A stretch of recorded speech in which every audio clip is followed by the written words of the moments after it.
Good morning and hello everybody. Thank you for joining our virtual parent meeting for GEARUP. This meeting is how to support your student during winter break. I'm Jesse Alvarado. I'm the GEARUP coordinator here at John Kennedy High School. And we have Natalie Fernandez, who's the GEARUP coordinator at Edgewood Fine Arts Academy, and Stella Benavides, who's the GEARUP coordinator at Memorial High School. Okay, before we start, we'd always like to get our parent feedback. And this helps us in our presentations and helps us being able to deliver quality content that our parents are needing and wanting. And so we ask that every presentation we do, we ask our parents do this survey to give us feedback as far as, and so we just ask that we put it in the front of it so we can get it ready, or you can fill it out now, but we'll also have it at the end as well.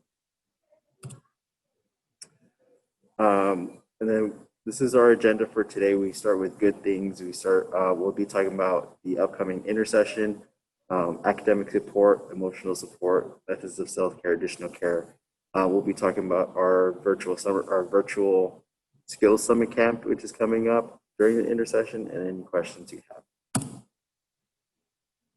We start off with good things usually with our meetings, and if you do good things, we can also do like holiday traditions, since it is the holidays. Holiday tradition with my family, we get together like Christmas Eve, and we, have tamales and all that kind of stuff. This year, I don't know how it's going to work, but we'll see what happens. We're still not sure, but that's usually what we like to do. We have to get together Christmas Eve and like open presents that night, and have like food and just be around each other. I can go next. So one holiday tradition that I have with my family, I'm an only child. So every Christmas Eve, it would just be me and my parents, and we would go have a fancy Christmas Eve dinner. So we didn't have a lot of money growing up. So Christmas Eve was always like our really fancy dinner that we would go eat together. And then when we would come home, my parents would let me open one gift, but it was always my Christmas pajamas that I would wear that night going into Christmas Day. So that's my family tradition. All right, I'll go next. So tradition that we actually started about 10 years ago is buying a real tree. And I know it doesn't seem like much, but I never had a real tree growing up. My best friend always had one, and I was always really jealous. So that's kind of our family tradition. Is we usually we round everybody up and we'll go and we'll get a real tree. And this year we have cats, so the cats are really enjoying the tree. Probably too much, but I really like it because you can smell it throughout the house. And if you're watching this on YouTube, you can drop your holiday traditions in the comments below. With COVID restrictions and things like that, students do get an extra week, but it's called intersession, and so that will be coming up January 4th through the 8th. And so January 4th through the 8th, you won't send your students to school. They'll still be at home. We'll have some staff and some teachers on campuses, but it won't be full capacity for everybody. Those are the kind of times for deep cleaning and making sure everything is ready to go for when the students come back. The intersession is also used just as a buffer between breaks, just because symptoms and things like that symptoms and stuff like that can happen 5 days after interaction. So the district kind of uses that week as a buffer. We have intersession coming up the 4th through the 8th. But also it's a good time for students to be able to turn in work because they do not get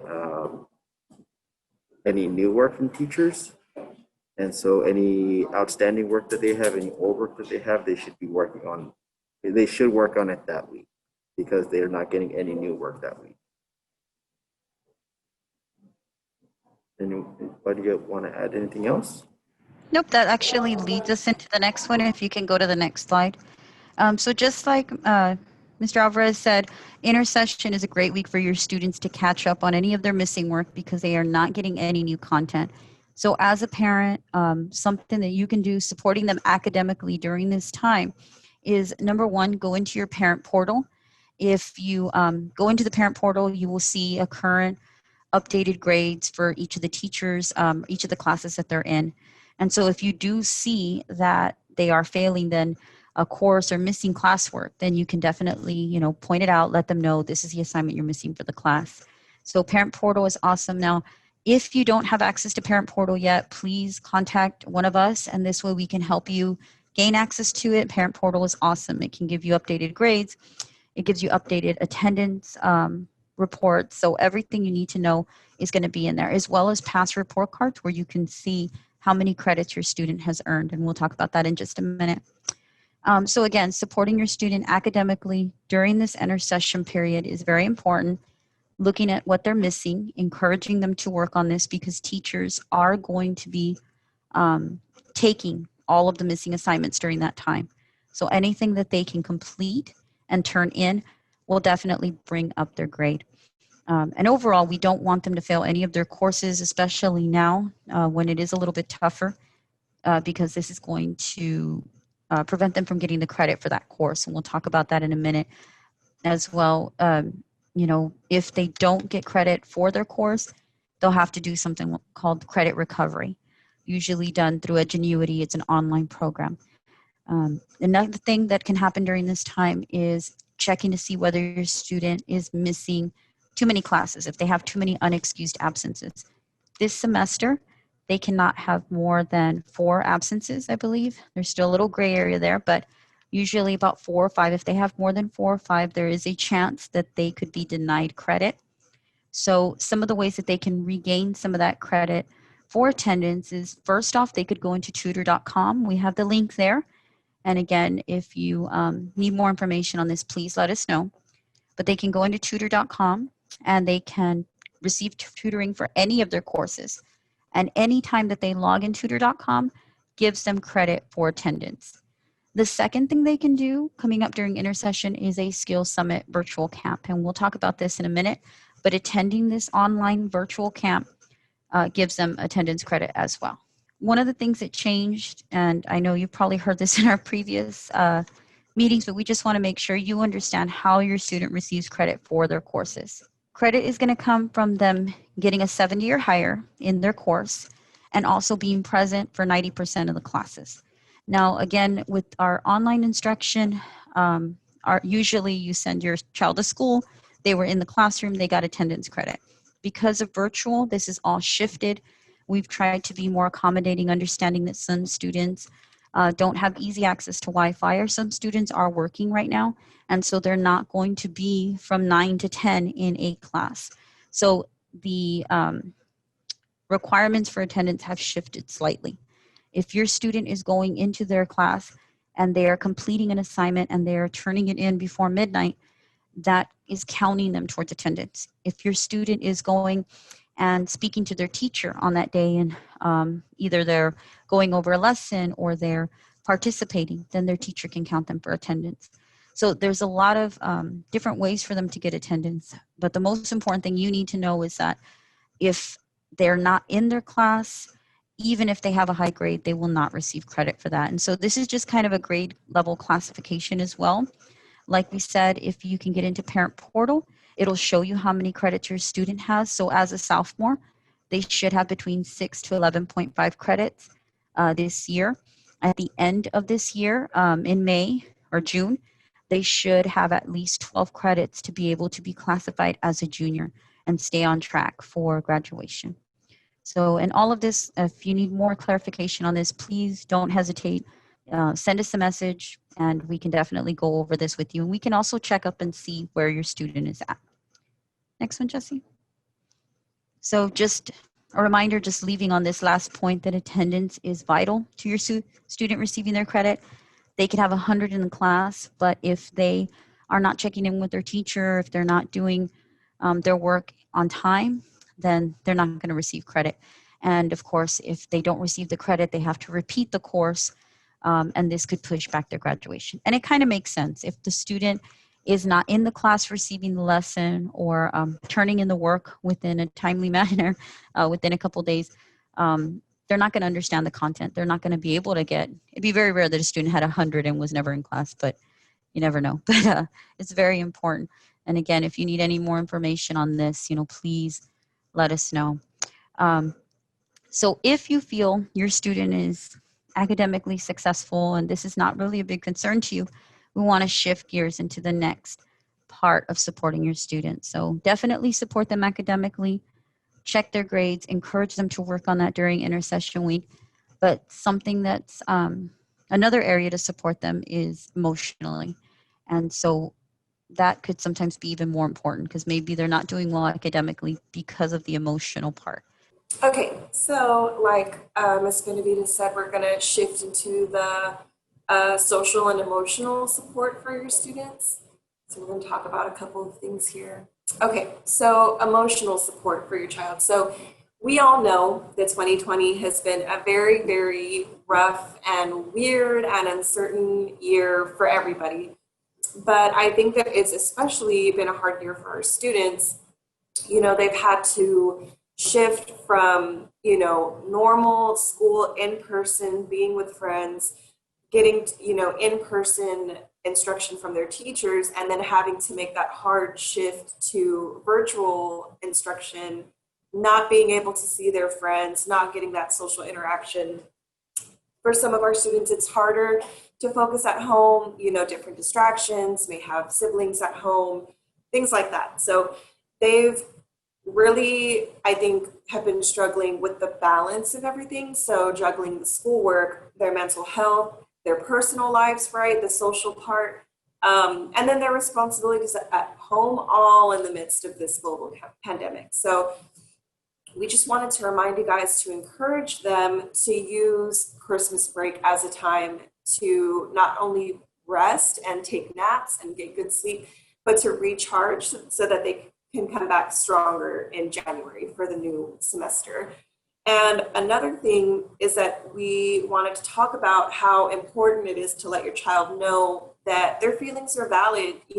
There's a lot of uncertainty and with what's going on because things are constantly changing. And I think a lot of that brings on anxiety, mostly because we just never know what new changes are going to happen and things like that. So if you kind of notice that your child's maybe acting a little bit off, if they seem a little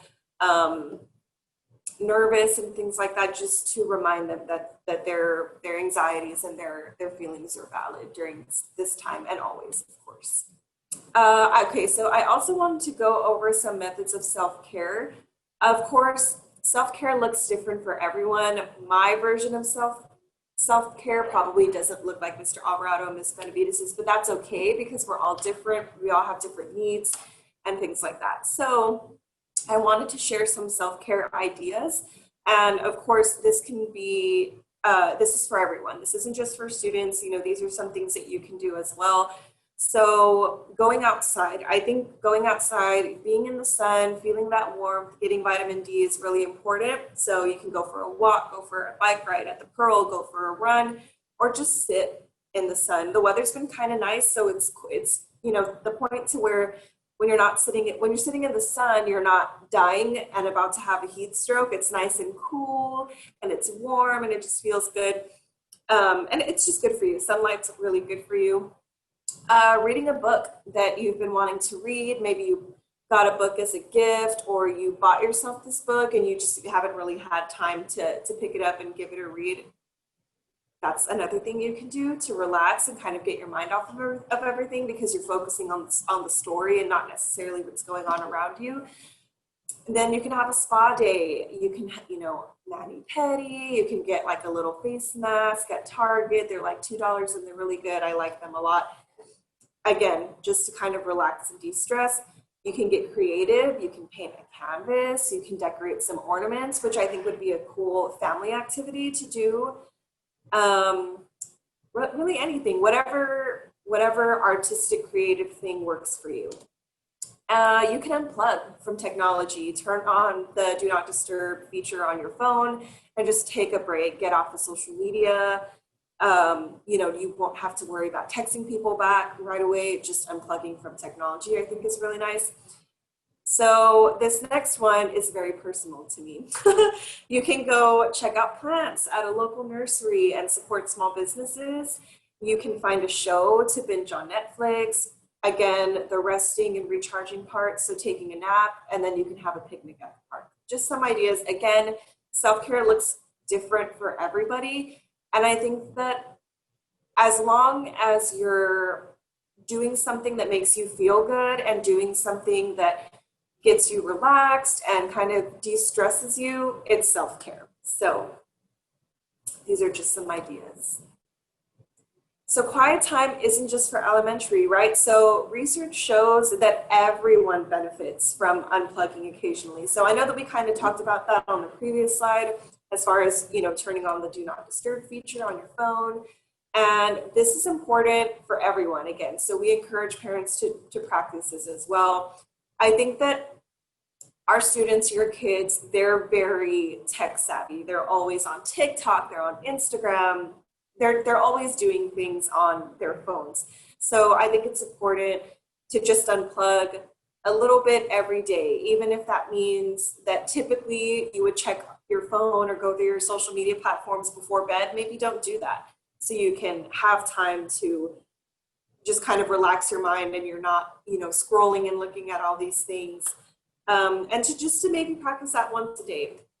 And then also to find a quiet spot where you can relax and reflect.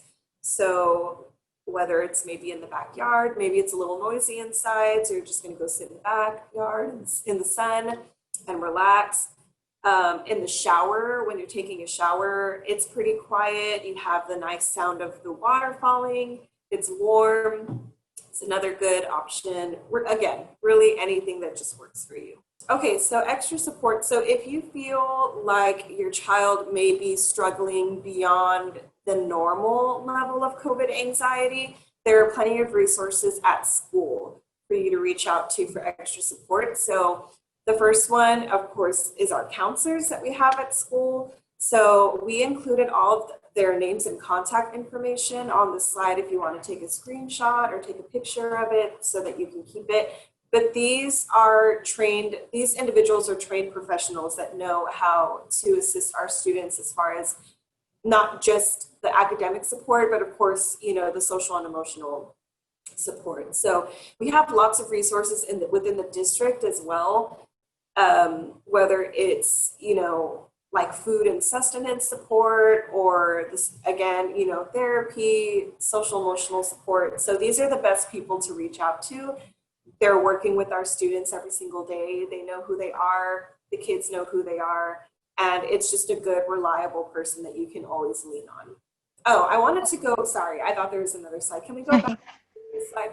So another thing I wanted to mention was that our counselors are able to provide resources, and I know that I kind of talked about that already, but for you guys, for the parents, so they can put you in contact with a psychologist or a counselor for therapy if you have needs to, because, and I know that this presentation was how to support your child during the winter break, but we also want to make these resources available and known to you as well, because your mental health is just as important as your child. So it's very much the family connection within the district, and everyone just wants to help take care of each other. So that's, again, whether it's for your student or you, please don't hesitate to reach out to our counselors. When I know at Kennedy and Memorial, you guys have specific social emotional counselors as well, in addition to